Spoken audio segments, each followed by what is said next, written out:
The screaming erupted at exactly 8:15 p.m. on a sweltering Tuesday afternoon. I was hauling grocery bags from my beat-up sedan when it hit me, a woman's voice, sharp as a razor, slicing through the sleepy calm of our Maple Grove condominium's parking lot.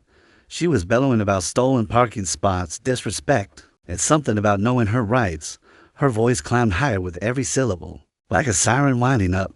By the time I reached the sidewalk, a crowd had already gathered near the building's glass entrance, phones out, capturing every second of the chaos through the gaps between onlookers. I saw her, Karen Blackwood, our HOA president, her perfectly manicured hands flailing as she berated a man leaning on crutches. Then came the moment that would light up every local news channel and social media feed for weeks. Karen swung her oversized designer purse at him, the crowd gasping in perfect unison. Sirens wailed in the distance, growing louder, and I knew right then this was the day Karen's reign of terror would finally crash and burn. Let me rewind a few months to when this whole fiasco began. I'd moved into Maple Grove in March, lured by the affordable rent, manicured lawns, and the promise of a peaceful, well-run community.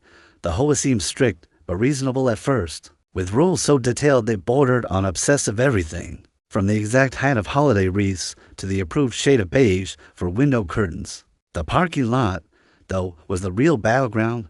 Spaces were tight, with just enough for residents and a few extras for guests. The only two designated, disabled spots sat right by the main entrance, used by elderly residents with legitimate mobility issues. Everything ran smoothly enough, or so I thought, until Karen Blackwood decided she was above the rules. Karen, in her early 50s, was the HOA president and the self-proclaimed queen of Maple Grove, with her impeccably styled blonde bob, tailored blazers, and a wardrobe that screamed, "I need to speak to your manager." She radiated authority, and not the good kind. She'd been running the HOA for 3 years, and most residents tolerated her because she kept property values high, and the landscaping crew on a tight schedule. Her word was law, and she wielded it like a scepter, issuing warnings for minor infractions like leaving a bike on a balcony or using the wrong shade of mulch. But in April, something shifted. Karen started grumbling about the walk from her assigned parking spot halfway across the lot to her first floor unit. It was a trek of maybe 50 yards, but to hear her tell it, it was a marathon through a war zone. At the April HOA meeting, held in the community room with its flickering fluorescent lights and stale coffee, Karen stood up, smoothed her blazer, and dropped her bombshell. She announced, in a tone dripping with self-importance, that she needed a disabled parking space due to a chronic condition that made walking painful. The room went quiet. George Davidson, a soft-spoken retiree and board member, cleared his throat and asked if she had the required medical documentation for a disabled placard. As per state law, Karen's face flushed crimson. She snapped that her medical history was private and that, as HOA president, she deserved special consideration. The room erupted in murmurs. George, ever the diplomat, explained that state regulations required proof of doctor's note, ADMV issued placard, something. Karen's eyes narrowed, as she hissed that she didn't need to justify herself to ableist busybodies. The board voted 4-1 against her request, with Karen casting the lone dissenting vote.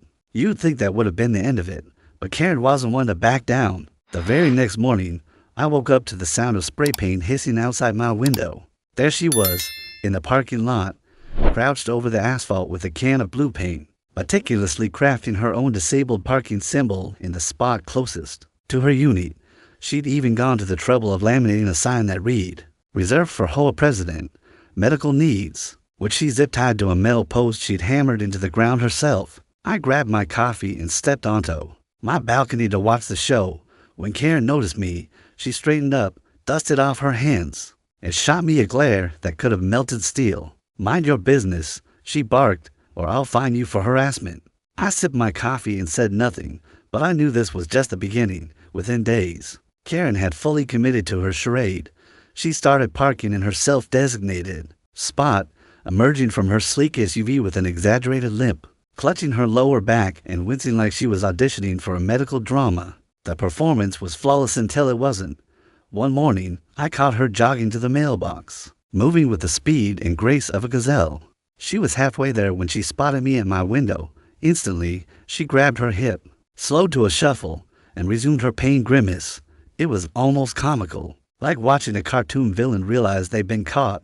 I wasn't the only one who noticed. Other residents started whispering about Karen's miraculous recoveries. Whenever she thought no one was watching, carrying heavy grocery bags, power walking to her car, even dancing at a community barbecue when she thought the crowd was distracted. By the Mayho meeting, the tension was palpable.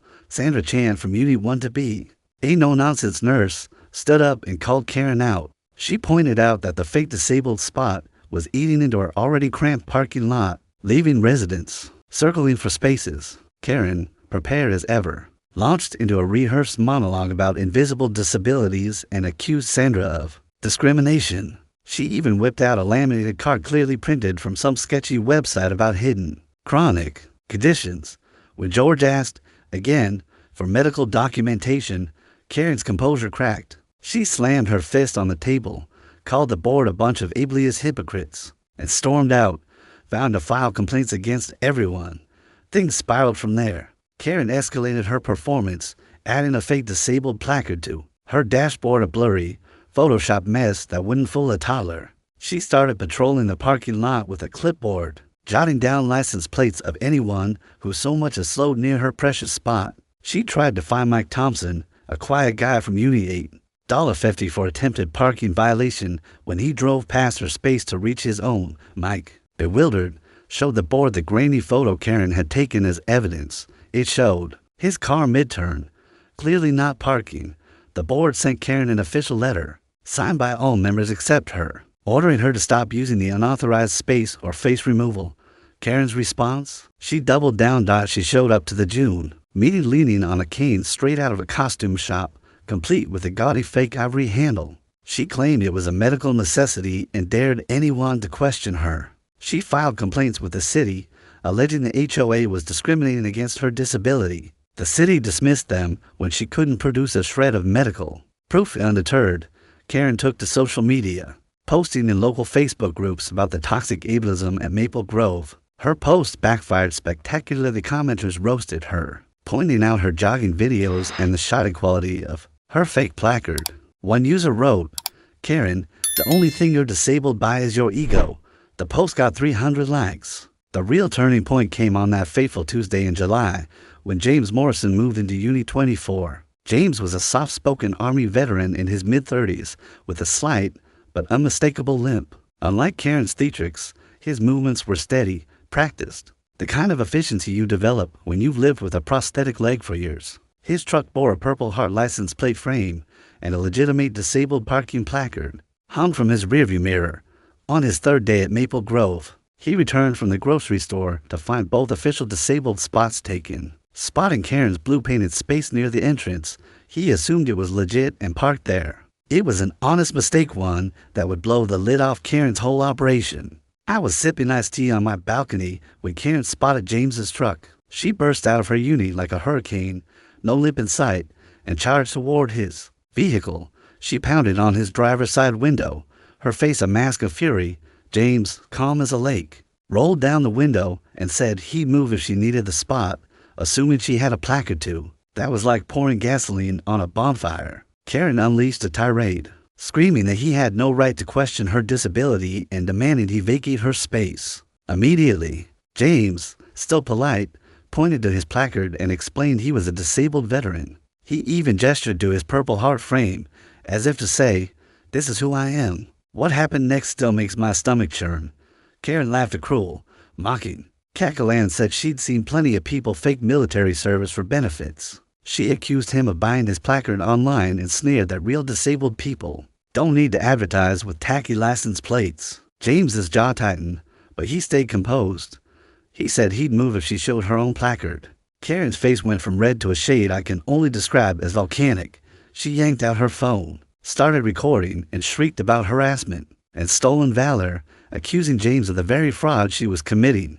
By now, a crowd of at least 20 residents had gathered, phones out, forming a ring around the spectacle. Karen was in her element, flailing her arms, occasionally remembering to clutch her back in fake agony. Then James had enough. He stepped out of his truck, stood tall, and slowly rolled up his right pant leg.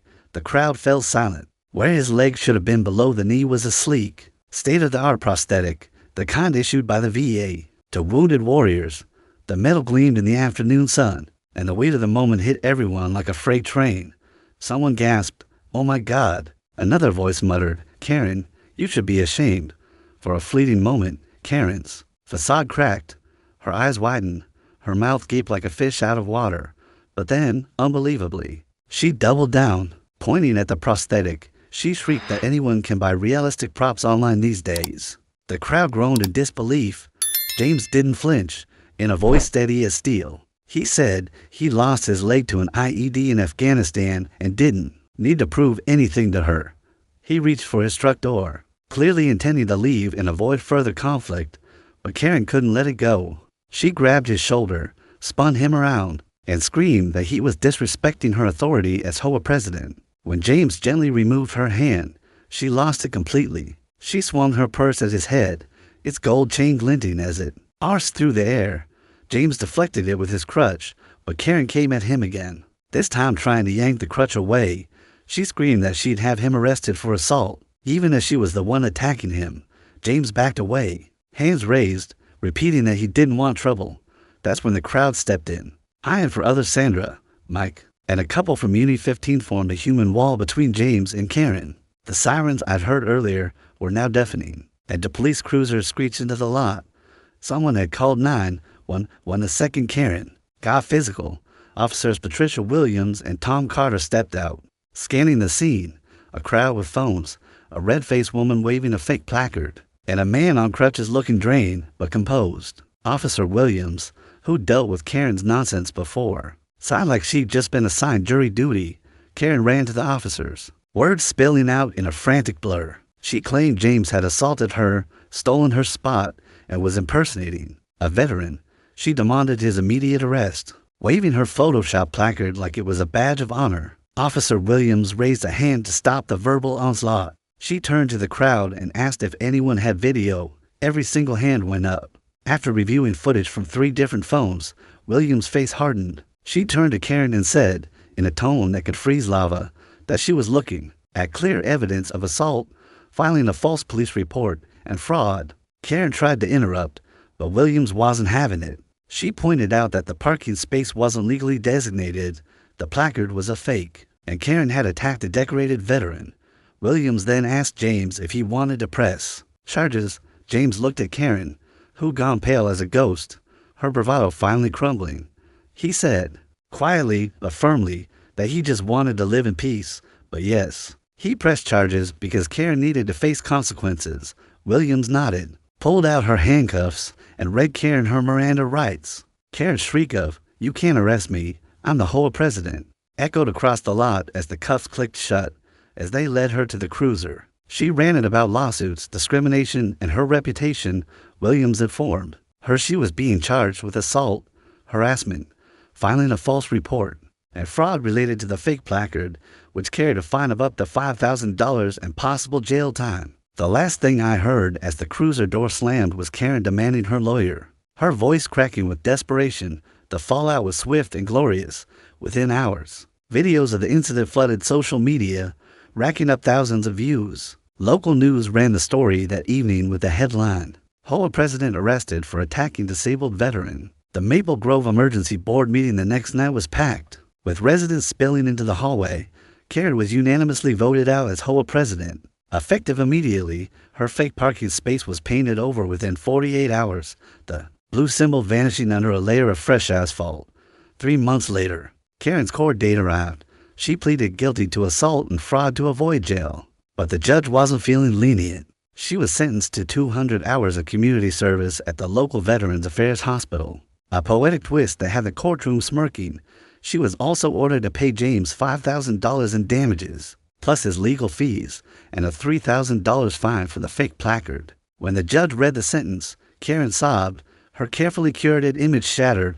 The HOA board, in a final act of justice, converted Karen's fake spot into a legitimate disabled parking space. With James Morrison given priority, Karen was given 30 days to vacate her unit for multiple HOA violations, including fraud and harassment. The last time I saw her, she was loading boxes into a moving van, her face a portrait of bitter defeat. She caught me watching from my balcony and flipped me off.